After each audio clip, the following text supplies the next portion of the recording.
내 물건들이 나에 대해 말하기 시작했다.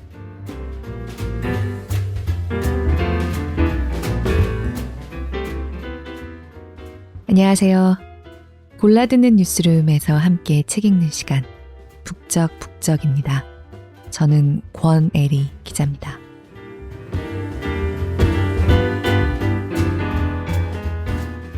싸늘해졌습니다. 어느새 가을이 됐어요, 정말. 지나고 보면 시간이 진짜 빛보다도 빠르게 사라져버리는 것 같은 이 기분. 늘 느낀다고 생각하지만 그래도 이 새삼스러운 충격이라는 게 번번이 익숙해지기가 어려운 느낌입니다. 바로 이럴 때 어루만지면서 읽고 싶은 책을, 딱 맞는 책을 찾아서 제가 오늘 오랜만에 약을 좀 파는 것 같은데요. 두근두근 녹음실에 들어왔습니다.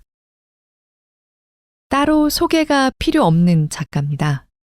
은희경 소설가가 여름의 끝 8월 말에 선보인 12년 만의 산문집 또 못 버린 물건들, 오늘 함께 읽고 싶습니다.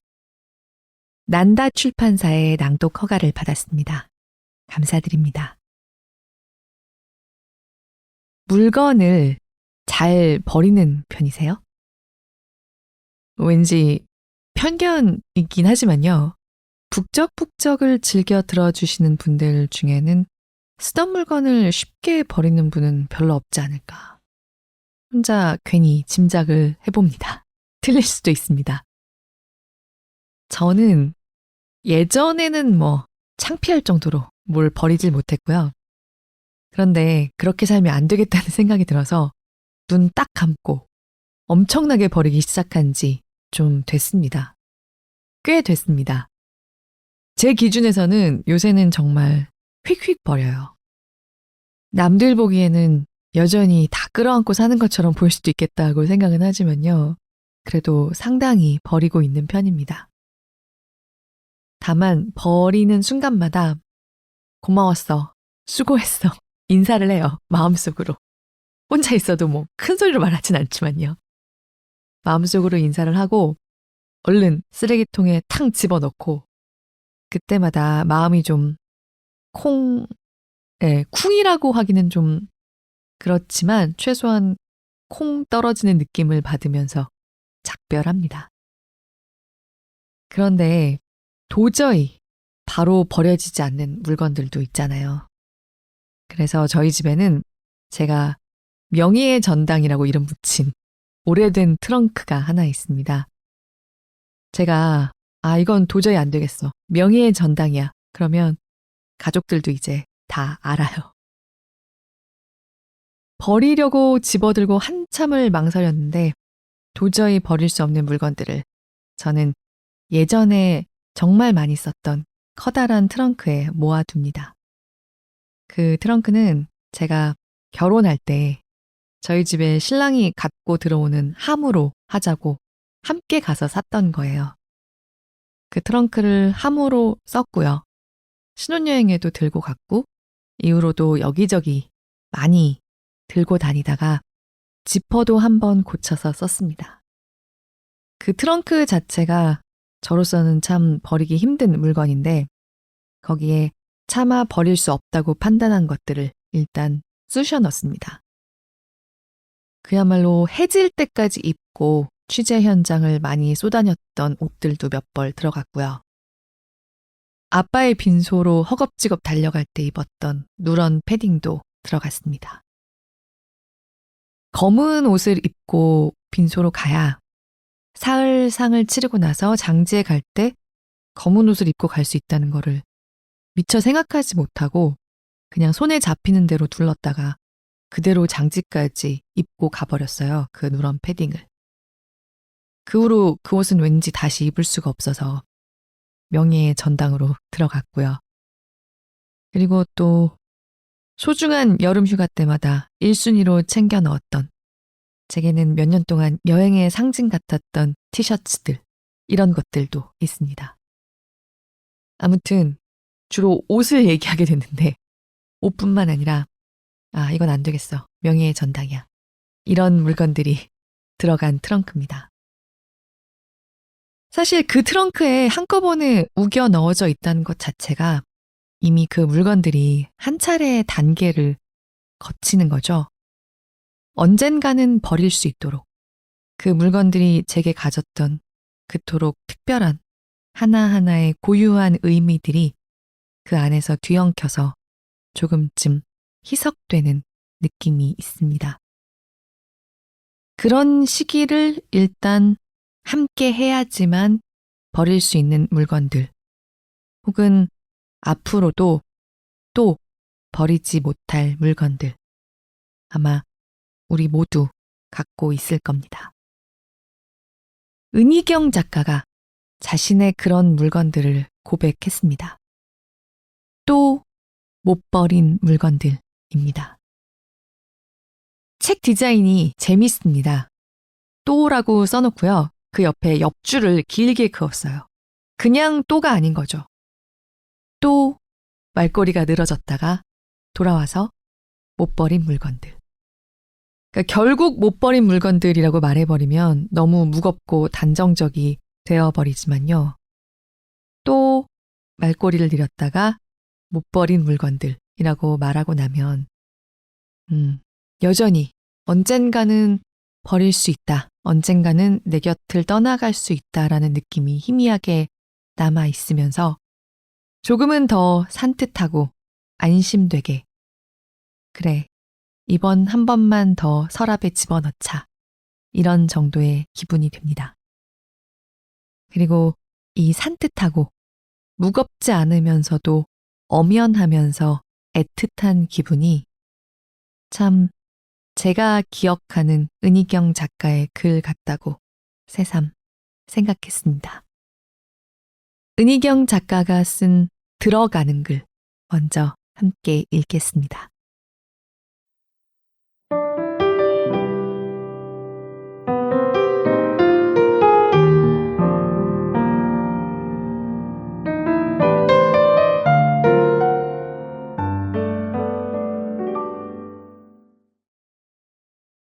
지난 3년 동안 주로 집에서 시간을 보냈다. 2019년 겨울 이후 많은 사람이 나와 비슷하지 않았을까. 우리 모두 낯선 시간을 건너왔고 여전히 거기에서 완전히는 빠져나오지 못했다. 또 그러는 동안 아마 조금쯤은 변했을 것이다. 늘 시간에 쫓기고 집 밖으로 나돌던 나에게도 변화가 찾아왔다. 꼬박꼬박 밥을 지어 먹는가 하면 화분을 들이고 뜨개질도 하고 또 쇼핑 팁에 귀가 얇아져 인터넷으로 계속 물건들을 사들이고 있다. 택배 상자, 규칙적인 가사노동, OTT 서비스, 가족과의 지나친 밀착, 이런 것들이 일상이 되었다. 팬데믹 이전에는 물론 달랐다. 아무리 오래 해도 늘 초보자일 수밖에 없는 글쓰기, 강연, 음주 가무, 공식적 만남, 출장과 여행 등이 주된 일과였다. 그때의 집은 내가 그런 일을 할 수 있도록 최소한의 질서와 루틴만 유지하고 있을 뿐이었다. 책들이 무질서하게 쌓이고 흐트러져 있는 방의 문은 대부분 닫혀 있었고 이삿짐이었던 상태 그대로 선반에 처박힌 박스들과 미처 걸지 못하고 구석에 세워둔 거울이며 액자를 피해 나는 서둘러 외출해버리곤 했으니까. 하지만 집에 있는 시간이 길어지다 보니 그 물건들이 비난 섞인 눈총으로 나를 압박해왔다. 그래, 어차피 시간도 많아졌는데 정리를 해보자. 되도록 다 버려야지. 그런 마음으로 그 물건들 하나하나에 시선을 주기 시작했는데 뜻밖에도 거기에 깃든 나의 지나간 시간들과 재회하게 되었다는 얘기이다. 지금부터 내가 쓰려는 글들이.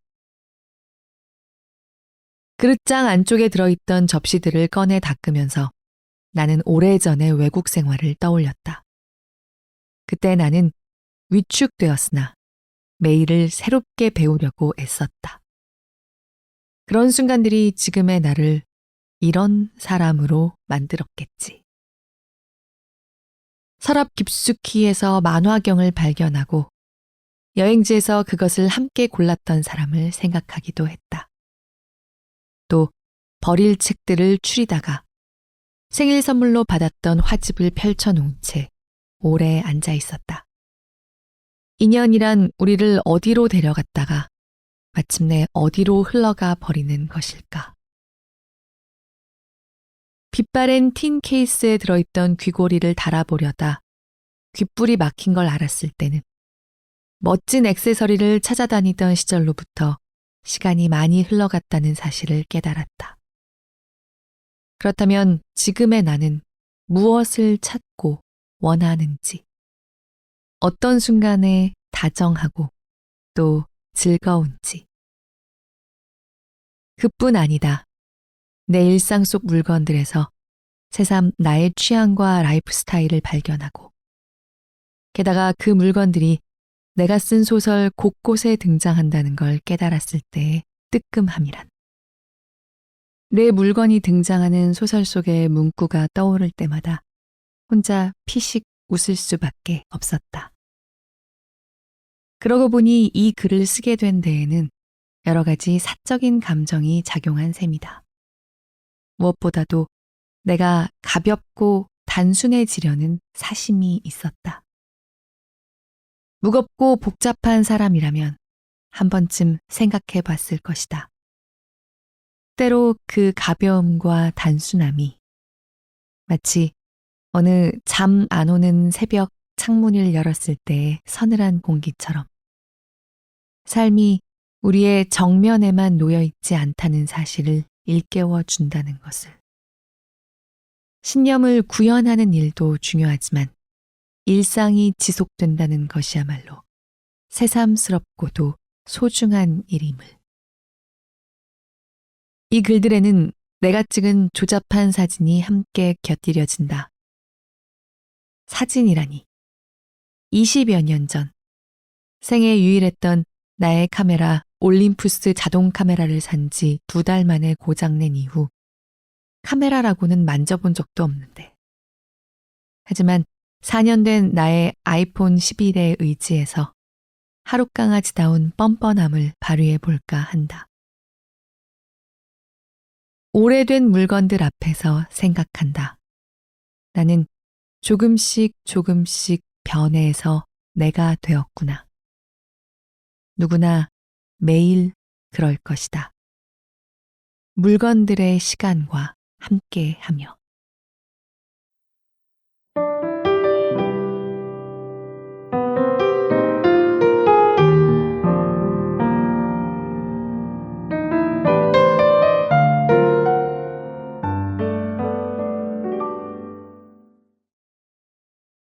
저는 사실 솔직히 말씀드리면 은희경 소설가의 글을 접한 게 좀 오랜만이었어요. 최근에도 은희경 작품을 읽고 계셨던 분이라면 오늘 제가 드리는 말씀들이 그야말로 새삼스러운 감상일지도 모르겠다는 생각이 듭니다. 북적북적 가족분들 중에는 그런 분들도 적지 않을 것 같긴 하거든요. 은희경 작가의 장편 데뷔작 새해 선물이 나왔을 때 저는 사춘기였습니다. 그 책의 12살 주인공으로부터 먼 나이가 아니었는데요. 그때 새해 선물 책, 아마 그 책 안에 실려있던 평론이었던 것 같아요. 어떤 평론가가 12살 나라고 하기에는 좀 어른의 시선 같은 구절도 있다. 그런 비슷한 얘기를 했던 게 기억이 납니다. 그러니까 대체로 굉장히 이 작품을 높이 평가하고 있었지만 그래도 한마디 정도 한다면 이런 점도 있다. 뭐 그런 정도의 톤이었던 것 같은데요. 제가 지금도 그 말을 기억하는 이유는 동의할 수가 없었기 때문입니다. 이미 어른이 된 은희경 작가가 30대 중반을 넘어서 내놓은 소설이었다고 하지만 새해 선물을 주인공의 나이로부터 멀지 않은 나이에 읽고 있었던 그때의 제 입장에서는 뭐랄까 소설 속 나가 1인칭 화자로서의 소설 속 주인공으로서 뿐만이 아니라 그냥 아는 애처럼 느껴지는 면이 있었어요. 그때까지 제가 한국 소설 안에서의 여주인공들에게서 느끼지 못했던 너 내가 아는 애구나 이런 느낌. 너 좀 만나본 적이 있는 것 같아. 나 너를 좀 아는 것 같아. 너 나랑 좀 비슷한 것 같아. 그런 면이 있었습니다. 이후에 얼마 지나지 않아서 그 소녀가 자라서의 이야기인 마지막 춤은 나와 함께라는 작품이 신문에 연재됐던 것도 기억이 납니다. 주인공 진이가 갑자기 훌쩍 커서 제가 아직 따라잡으려면 좀 시차가 있는 나이의 성인 여자가 돼 있더라고요. 그래서 낯선 기분도 들었지만 내가 아는 애.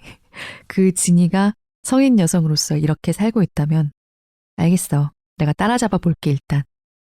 성인이 된 진이라기보다는 내가 아는 그 애, 진이의 이야기를 읽는 기분으로 그 신문 연재를 열심히 읽었던 기억도 납니다.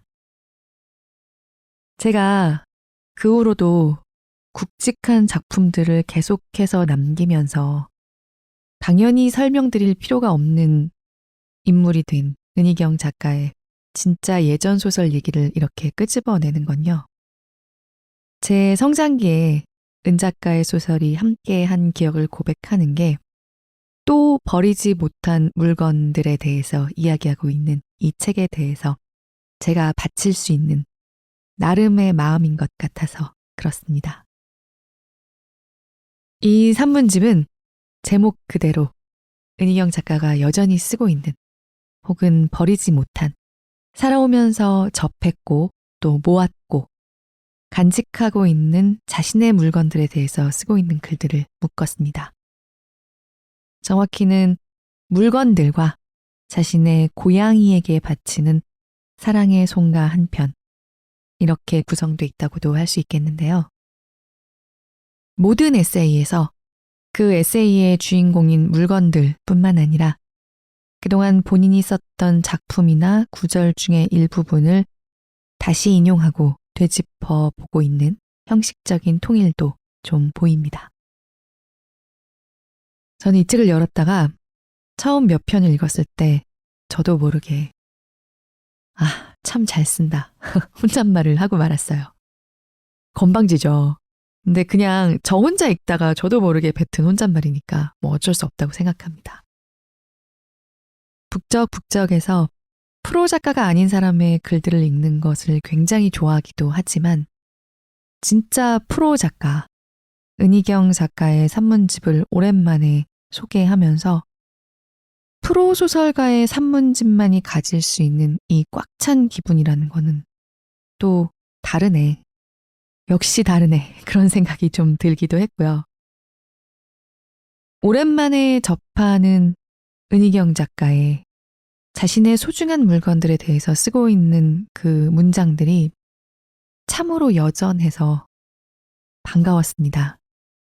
여전히 아싸라고, 솔직하고, 쓸데없이 타협하지 않고, 그러나 사실은 마음 깊이 애틋한 순간순간들을 갈무리하고 있는. 은 작가 스스로 이 산문집 안에서 자신의 글이 특유의 냉소로 유명하다고 얘기하고 있는데요. 저는 한 번도 그렇게 생각됐던 적이 없었어요. 하루키가 그런 얘기를 한 적이 있더라고요. 당신 글은 너무 쿨한 거 아니냐는 말을 듣는데 쿨한 인간은 글을 쓰지 않는다고. 저 정말 너무너무 동감했거든요. 하루키의 글에서나 은희경의 글에서나 이 서늘한 듯한 표면 온도 밑에 이 사람은 글로 나아올 수밖에 없었겠구나. 당신을 나는 좀 믿고 읽을 수 있을 것 같습니다. 당신이 이렇게 여전히 끓고 있기 때문에 이렇게 서늘한 표면 온도를 유지할 수 있는 거군요.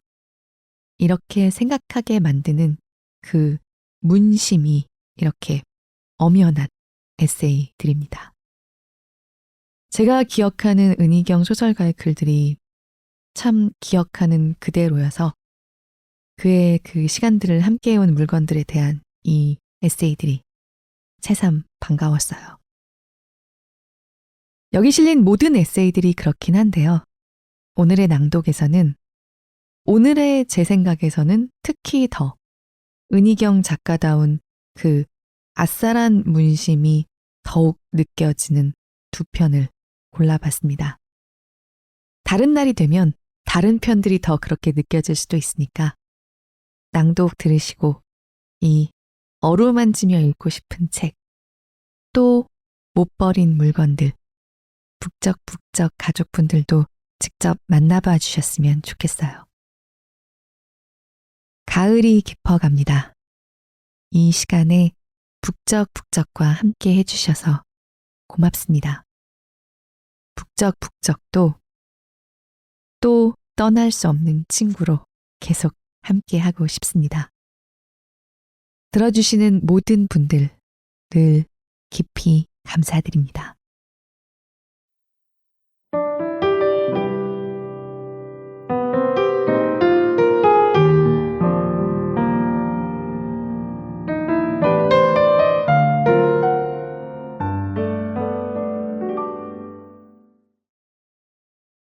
나의 구두 주걱, 이대로 좋은가? 요즘 나는 거의 구두를 신지 않는다. 전에는 무조건 굽 높은 구두만 고집했다. 예정에 없던 일정이기도 했지만 하이힐을 신은 채 만리장성 사마대에 올랐던 사람이 바로 나다. 킬힐도 여러 켤레 갖고 있었다. 킬힐을 신어보니 높은 데는 공기가 다르다는 둥. 스탠딩 공연장에서 처음으로 가수의 바지 색깔을 봤다는 둥. 키가 큰 남자랑 대화가 수월하더라는 둥. 너스레를 떠는 글을 쓴 적도 있다. 친구들이 나에게 킬힐형 음주 가무 장인이라는 별명을 붙여주었던 시절이다. 구두 대신 운동화를 즐겨 신으면서부터 몇 가지 변화가 생겨났다. 우선 걷는 게 편해져 대중교통을 많이 이용하게 되었다. 스타킹 대신 면 양말을 신으니 발 위생에도 좋았고. 하지만 운동화를 신어도 구두 주걱만은 변함없이 사용한다. 구두 주걱의 도움으로 신발 속으로 수월하게 발을 집어넣으며 나는 매번 감탄하곤 한다. 좁은 틈에 딱딱한 지지대를 집어넣어 공간을 늘리고 그 속에 물건을 안정되게 위치시킨 다음 부드럽게 빠져나오는 도구의 작동 시스템. 어떻게 이런 생각을 해냈을까? 사실 우리 모두는 그 기능에 적합한 딱딱하면서도 탄력이 있고 휴대가 간편한 물건을 항시 장착하고 있으니 바로 뼈와 살로 설계된 손가락이다. 나 역시 오랫동안 뒤꿈치 쪽에 손가락을 집어넣은 뒤 앞부리로 바닥을 콕콕 찍어가며 다소 구차한 모양새로 신발 속에 발을 우겨 넣어왔다. 내가 문명인답게 구두주걱이란 도구를 사용하게 된 것은 아마 마음에 드는 물건을 만난 덕분일 것이다. 시애틀에서 지낼 때 나는 차고나 앞마당에 쓰던 물건을 내놓고 파는 게러지 세일에 자주 갔다. 레이먼드 카버의 단편 소설 춤추지 않을래?에서 한 남자가 떠나버린 여자와의 삶을 처분하기 위해 잔디밭에 물건을 내놓고 앉아있던 그 게러지 세일. 직접 겪어보니 소설의 회한과 쓸쓸함이 한층 실감났다. 게러지 세일은 가재도구를 값싸게 장만하는 벼룩시장 같은 기능을 하지만 나에게는 물건을 사려는 목적 이외에 이국의 삶을 엿보는 방편이기도 했다. 온갖 생활용품과 책, 옷, 수집품, 취미 도구를 구경하는 재미가 각별했다. 특히 집 전체를 개방하는 에스테이트 세일은 그 집에 살았던 사람의 라이프 스타일이 고스란히 간직돼 있었다. 죽은 노인의 집을 그 상태로 대행회사가 인계받아 누구든 들어가서 집주인이 생전에 쓰던 물건을 헐값에 사가도록 하는 그런 장소에 가보면 약병과 휠체어는 물론 앨범이나 편지 뭉치까지 그대로 있었다. 그런 곳에서 나는 나무로 만든 골동품 스키와 유대 촛대와 맞춤 양복점의 전화번호가 새겨진 무거운 옷걸이 등을 구경하며 여러 가지 생각에 잠기곤 했다. 어느 집에서인가 1946년 사라 결혼식에서 라고 적힌 빛바랜 흑백 사진을 왠지 모르게 주머니에 넣었는데 몇 년 뒤 그것이 티 아일랜드의 여름 잔디밭이란 단편소설이 되어주기도 했다. 나의 구두 주걱도 그중 어느 집에서 $3 정도에 산 물건이다. 길고 우아한 곡선, 견고한 손잡이와 안으로 부드럽게 휜 몸체의 탄력성, 밑바닥의 기능적인 날렵함, 매끄러운 촉감과 은은한 광택. 뒷면에 핸드메이드 인 스코틀랜드라고 새겨진 그것은 무려 상아로 만들어져 있었다. 말 그대로 상아색의 구두 주걱. 얼마 안가 그것은 쾌적한 외출을 돕는 동시에 현관을 품위 있게 만들어주는 나의 애장품이 되었다. 그런데 이듬해 봄, 그 도시에 있는 동물원에 갔을 때였다. 그곳은 동물 우리가 없고 자연 상태 그대로의 야생 동물들을 멀리서 관찰하는 동물원이었다. 재롱을 보여주는 쇼나 먹이 주기 같은 이벤트는 당연히 없었다. 그때까지 내가 본 동물 중 가장 무시무시해 보였던 들개는 통유리가 설치된 실내에서 망원경을 통해서만 볼 수 있었다. 가장 가까이에서 본 것은 뜻밖에도 코끼리였다. 물론 우리 안이 아니었고 사육사가 목욕시키는 장면을 우연히 지나가다가 통유리창 너머로 본 것이었다. 호스에서 흘러나오는 물줄기에 얼굴을 갖다 대며 장난을 치고 한쪽 발을 번갈아 들어올려 목욕에 협조하는 아기 코끼리의 귀여움이란. 그리고 문득 깨달았다.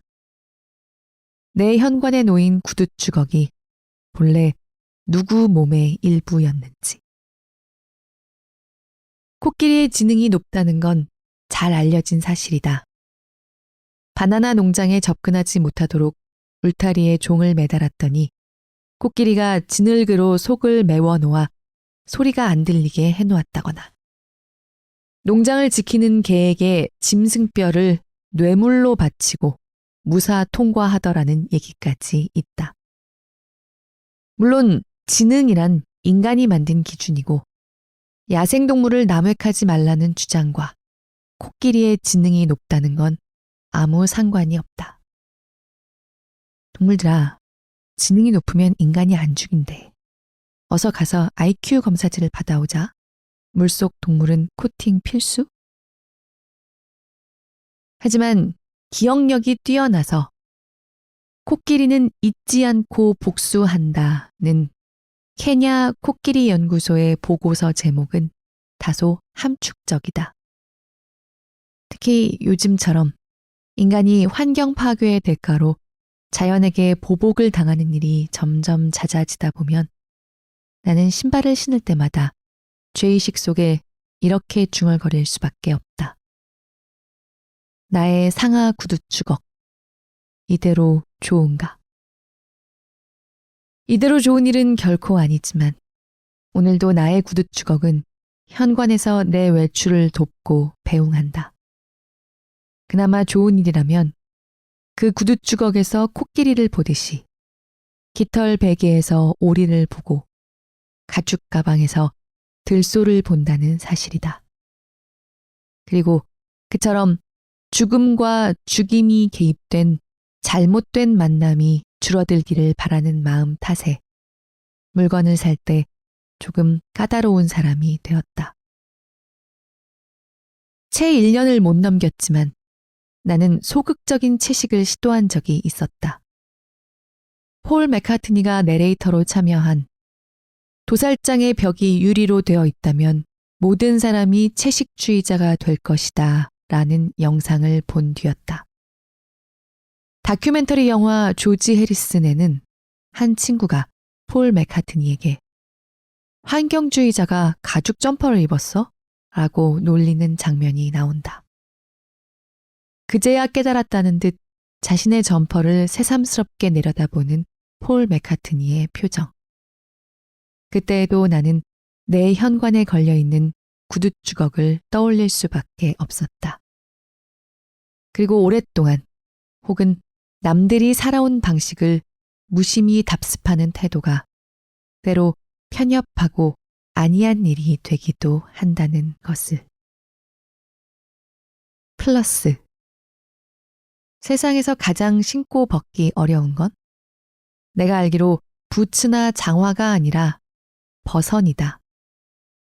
어린 시절 명절 아침이면 한복을 차려입은 엄마가 반투명한 민홍지로 발을 감싸고 허공으로 들어올려 버선을 신는 모습을 보곤 했다. 민홍지, 버선, 젊은 엄마, 모두 희미하고 아름다운 기억이다.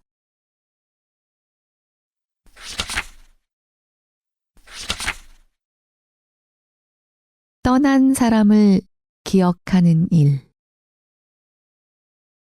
나는 4년 전에 지금 살고 있는 집으로 이사했다.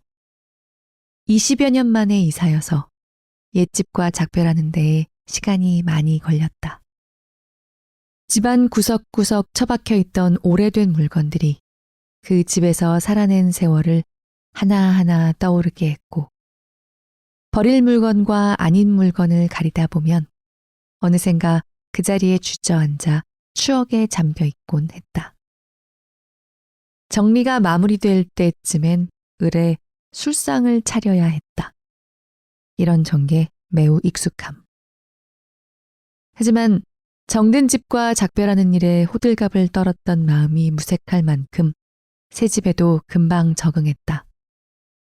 그 무렵 엄마 생각을 많이 했다. 돌아가신 뒤로 가장 많이 떠올렸던 것 같다. 엄마가 와보지 못한 나의 집은 처음이었으니까. 신문물에 관심이 많은 엄마는 아마 새 집의 자동 환기 시스템과 엘리베이터 호출 버튼 같은 기능을 좋아했을 것이다. 어릴 때 우리 집에는 유행을 앞서가는 물건들이 꽤 있었다. 쿠쿠나 코끼리 밥솥 이전에 주부들의 선망이었던 대만제 전기밥솥, 요리 강습에서 구입한 미니 제빵기 등등. 모처럼 서울 나들이를 다녀온 엄마가 서울 사람들은 다 이렇게 하더라며 쓰레기통 안에 비닐봉지를 씌워놓고 흡족하게 바라보던 모습은 지금도 기억이 난다. 뭐든 주도하려고 하는 성격이라서 엄마는 분명 이사 온 집의 가구 배치나 새로 들이는 물건에 대해 참견하느라 나와 말다툼을 벌였을 것이다. 이따금 나의 집에 들를 때마다 엄마는 반드시 흔적을 남기곤 했다. 자고로 물건이란 보이는 곳에 걸어놓고 써야 편하다며 마트에서 커다란 접착 후크를 사와 집안 곳곳에 열쇠와 행주 등을 줄줄이 걸어놓는가 하면 발수건을 따로 써야 한다는 소신에 따라 상호나 단체명이 커다랗게 박힌 기념품 수건을 찾아내서는 나의 고급 바스타올 옆에 나란히 걸어두고 떠났던 것이다. 엄마를 배웅한 뒤 나는 투덜대며 그릇 위치를 제자리로 돌려놓고 주방 벽에 걸린 병따개와 청소소를 서랍 속으로 집어넣어야 했다. 하지만 이 모든 사소한 분란과 신경전에도 불구하고 엄마의 결론은 늘 정해져 있다. 내가 오죽 알아서 잘했겠냐 이다. 새집에 와서도 옥신각신했겠지만 결국은 나를 믿어주었을 것이다. 결국은 다 잘했다며. 어릴 때부터 한 번도 실망시킨 적 없다며. 결혼을 둘러싼 모종의 소라는 제쳐두신 듯. 맏딸에 대한 신뢰를 보내는 동시에 나를 그 명예와 멍에 안에 가두었을 것이다. 새 집에서 나는 그런 회상의 방식으로 내내 엄마를 그리워했다. 집안에서만이 아니었다. 근처 공원을 산책하거나 동네 식당과 상가를 기웃거리면서도 엄마를 생각했다. 엄마가 좋아했을 음식, 엄마가 즐겼을 풍경, 엄마가 반겼을 대형마트와 극장 같은 주변 시설들. 눈썰미가 좋아 디테일을 놓치는 법이 없고 또 재치 있는 논평을 잘하는 엄마가 내게 던졌을 법한 말들을 떠올렸으며 그때의 의기양양한 엄마 표정을 상상했다. 그러면서 깨달은 게 있었다. 서울로 대학을 온 19살부터 엄마로부터 독립했다고 생각했지만 살아오는 동안 나는 줄곧 엄마를 의식하고 엄마의 범주 안에 있었다. 엄마가 돌아가신 뒤 새로운 장소나 여행지에 갈 때마다 그곳에 엄마가 있다면 분명 이랬을 거라고 떠올리게 되는 일. 그것은 엄마가 그 장소를 즐길 수 있으면 좋았을 텐데 혹은 내가 더 잘했더라면 하는 후회와 아쉬움만은 아니었다. 나를 믿어주었던 엄마가 더 이상 내 곁에 없다는 상실의 실감이었다. 어느 시기부터 내 쪽에서 엄마를 챙기고 있다고 생각했지만 한편으로 나는 언제까지고 엄마에게 마음 한구석을 의지하고 있는 어린 딸이었던 것이다. 오래전 나는 여성지에서 배우 박원숙 씨와 대담을 한 적이 있다. 엄마가 좋아하는 배우였기 때문이었는데 예상대로 엄마는 내가 제법 유명한 사람이 된 모양이라고 기뻐했다. 엄마는 TV 드라마는 물론이고 개그 프로그램, 연예인의 가십 모두 좋아했는데 나는 그런 엄마를 위해 영화제 시상식에 초대한 적이 있었다. 내가 그 상의 심사위원이었던 덕분이다. 평생 단 한 번의 기회였다. 엄마를 모시고 그 자리에 함께 갔던 여동생의 말에 따르면 엄마는 그토록 좋아하는 많은 배우를 다 제쳐놓고 심사위원석에 있는 나를 보기 위해 계속해서 두리번거렸다 한다. 그 배우들보다는 그처럼 유명한 사람들 가운데에 끼어 앉은 나를 보고 싶은 거였다. 그런 와중에도 볼 건 다 보았고 정우성 배우가 단연 최고라 해서 끄덕끄덕. 문체부에서 주관하는 예술가의 장한 어머니상이란 게 있다. 장한 어머니라니 네이밍만으로도 21세기에 좀 아니지 않나라는 생각이 들만하다. 또 사람을 키우는 일은 부모가 함께하는 일인데 칭송함으로써 강요되는 모성이라는 개념 뒤에는 어떤 편견이 자리 잡고 있는 것인지. 그런데 실제로 한 작가가 그 이유로 상을 거부했다는 이야기를 전해 듣고 깊이 공감하던 차에 나의 엄마에게 그 상을 주겠다는 연락이 왔다. 물론 고맙게 냉큼 받았다. 칠순의 엄마가 자신의 이름으로 받는 상. 그것은 내가 내 이름으로 받는 어떤 문학상보다 탐나는 상이었으므로 사회적 편견에 저항해야 한다는 소신 따위 쉽게 변절하고 말았던 것입니다. 얄팍한 작가라서 죄송합니다. 얼마 전부터 예술가의 장한 어버이상으로 바뀌었다고 하는데 여전히 좀 어색하게 느껴진다. 지방도시에 혼자 살고 있던 엄마는 시상식 전날 흥분된 얼굴로 상경했다. 나는 모처럼 새 옷과 구두를 사드렸고 네일숍에도 함께 갔다. 손을 맡기며 엄마는 평생 스스로 해온 매니큐어를 전문가가 해준다는 점 때문이 아니라 누군가가 손을 잡아준 것이 너무 오랜만이라며 어색해했다. 시상식이 오전이라서 미용실에는 하루 전날 가야 했는데 자고 일어나면 머리가 다 헝클어질 거라고 하자 엎드려 자면 된다고 몇 번이나 강조했다. 그러나 다음날 대기실에 앉아있는 엄마는 표정이 좋지 않았다. 그 상은 문학, 미술, 음악, 연극, 국악, 무용 등 여러 문화 분야에 주어지는 상이었고 수상자들은 모두 예술가인 자식들과 함께 참석했다. 리허설 때 소개 영상을 보며 알게 된 사실인데 어머니나 예술가 본인 중에 장애를 가진 분이 여럿이었다. 수상자들이 자식을 뒷바라지한 사연 또한 역경을 이겨낸 에피소드 위주로 편집돼 있었다. 거기 비하면 엄마가 나를 예술가로 키운 데에 특별한 고생담 같은 건 없었다는 것이 엄마가 그 자리를 불편해한 이유였다. 내가 있어도 되는 자리냐라고 속삭이는 엄마에게 나는 말했다. 엄마, 작가가 되도록 나를 내버려 뒀잖아. 그게 얼마나 큰 뒷바라지인데. 그러니까 내 말은 그때 어쩐지 목이 메었다. 작가한테는 반대도 방해도 하지 않고 가만히 혼자 두는 게 제일 큰 뒷바라지야 라고 농담을 하려고 했는데.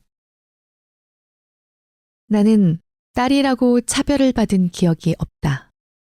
내가 그를 깨우치자마자 엄마는 소년소녀 세계 문학 전집을 할부로 들여놓았다. 얼굴이 까만 시골 아이였던 나에게 레이스기 시달린 원피스를 입혀 도시에서 열리는 백일장 대회에 데려갔다. 내가 대학생일 때는 서울에서는 개나 소나 다 신었다는 부츠를 우리 희경이만 없다고 호소해 아빠에게서 얻어낸 돈을 붙여주었다. 여자도 경제적 능력이 있어야 한다고 강조하며 대학원 진학을 누구보다 지지했다. 실은 취직이 어려워서 대학원이라도 가야 했던 게 현실이지만. 무엇보다 엄마는 두 아이를 키우며 살림과 일에 지쳐있던 내가 30대 중반에 소설을 써보겠다고 혼자 길 떠날 결심을 했을 때 애들은 어쩌고 라든가 아줌마가 이제 와서 뭘 하겠다고 같은 말을 하지 않았다. 대신 아빠의 도움으로 얻은 리조트 방에 혼자 찾아와 내가 끼적거리고 있던 글을 읽어주었다. 사투리를 살려서 쓴 그 문장을 엄마가 하도 어색하게 낭독하는 바람에 그때 이후 나는 소설에 표준어만 쓰고 있다. 그리고 어렵사리 신춘문예에 당선됐는데도 청탁이 전혀 없어 좌절한 내가 장편 소설을 쓰기로 마음먹었을 때 노인 불교 대학의 연주를 이용해서 외딴 절에 방을 구해준 것도 엄마이다. 얼마 전 나는 모임에 나가서 술을 많이 마셨다. 팬데믹 이후 오랜만이어서 그랬는지 기분 좋은 모임은 아니었다. 익숙했던 사람들이 낯설고 나 혼자만 그들의 화제에 끼어들지 못하는 기분이었다. 제 풀에 외로워져서 과음을 했던 것 같다. 집에 돌아와 혼자 몇 잔을 더 마시고 취한 채 잠들었다. 그런데 아침에 눈을 떠보니 내 손가락에 엄마의 유품인 반지가 끼워져 있었다. 술김에 그 반지를 찾아 끼고 잔 모양이었다. 외롭다고 엄마를 찾다니 퇴행적인 인간 같으니라고. 그 반지는 처음이자 마지막으로 부부 동반 외국 여행을 갔을 때 아빠가 선물한 것이다. 해외여행 자유화가 시행된 첫 해였으니 얼마나 오래된 물건인지 알 수 있다. 금은방에 가져가 세척을 해봤지만 낡은 느낌이 지워지지 않는다. 그만큼 엄마가 많이 끼었던 반지이기도 하다. 링의 절단 부분은 손가락이 잘 붙는 엄마가 크기를 조절하기 위해 고심했던 흔적이다. 아빠가 돌아가신 뒤 아끼던 폐물을 다 팔아 썼지만 그 반지만은 끝까지 갖고 있어서 유품이 되었다. 손이 예쁘다고 자랑하곤 했던 엄마와 달리 나는 손이 투박한 한편으로 손가락이 잘 붙는 엄마의 체질은 또 물려받은 터라 반지를 끼지 않는다. 그러나 그 반지는 가끔 낀다. 주로 잠들기 전에, 잠이 안 올 때, 더 강해지고 싶은 때, 외로움 따위는 인간의 천분이라고 나를 설득하면서. 쿤데라의 잃어버린 편지들이란 소설의 시작 부분을 한때 좋아했었다. 체코의 공산당 당수 고트발트가 프라하 광장에서 역사적인 연설을 하던 날은 몹시 추운 날이었다. 곁에 서 있던 자상한 동지 클레멘티스가 자신의 모자를 벗어 고트발트에게 씌워주었다. 그 모자를 쓴 고트발트의 사진은 수십만 장 찍혀서 교과서에 실리고 박물관에 전시되었다. 몇 년 뒤 클레멘티스는 반역자로 고발돼 교수형에 처해졌다. 당의 선전부는 그를 기록에서 삭제하기 위해 모든 사진에서 그를 지워버렸다. 클레멘티스라는 존재는 공식적으로 영구히 사라졌고 남아있는 것은 고트발트 머리 위에 얹혀진 그의 모자뿐이다. 이데올로기에 대한 쿤데라식의 아이러니이다. 그리고 아마 죽은 사람이 기억되는 가장 기이한 방식 중 하나일 것 같다. 죽은 사람은 무엇으로 기억될까? 내가 쓴 소설에도 그런 장면들이 있다. 머리를 빗다가 문득 브러쉬에서 죽은 남편의 머리카락을 발견하고 그것을 빼내 손가락에 말아보는 아내. 외국 여행에서 엽서를 보냈는데 그 사이 수신인인 남자가 죽은 걸 알고 그 엽서를 되찾기 위해 우체국에 전화를 거는 여자. 아버지의 장례를 치른 뒤 신발장에서 발견한 아버지의 새 운동화를 신어보며 어쩐지 발에 잘 맞는다고 생각하는 남자. 하지만 이제는 떠나간 사람을 기억하는 일을 슬프게 쓰고 싶지 않다. 반지를 끼고 잠드는 날의 생각이다.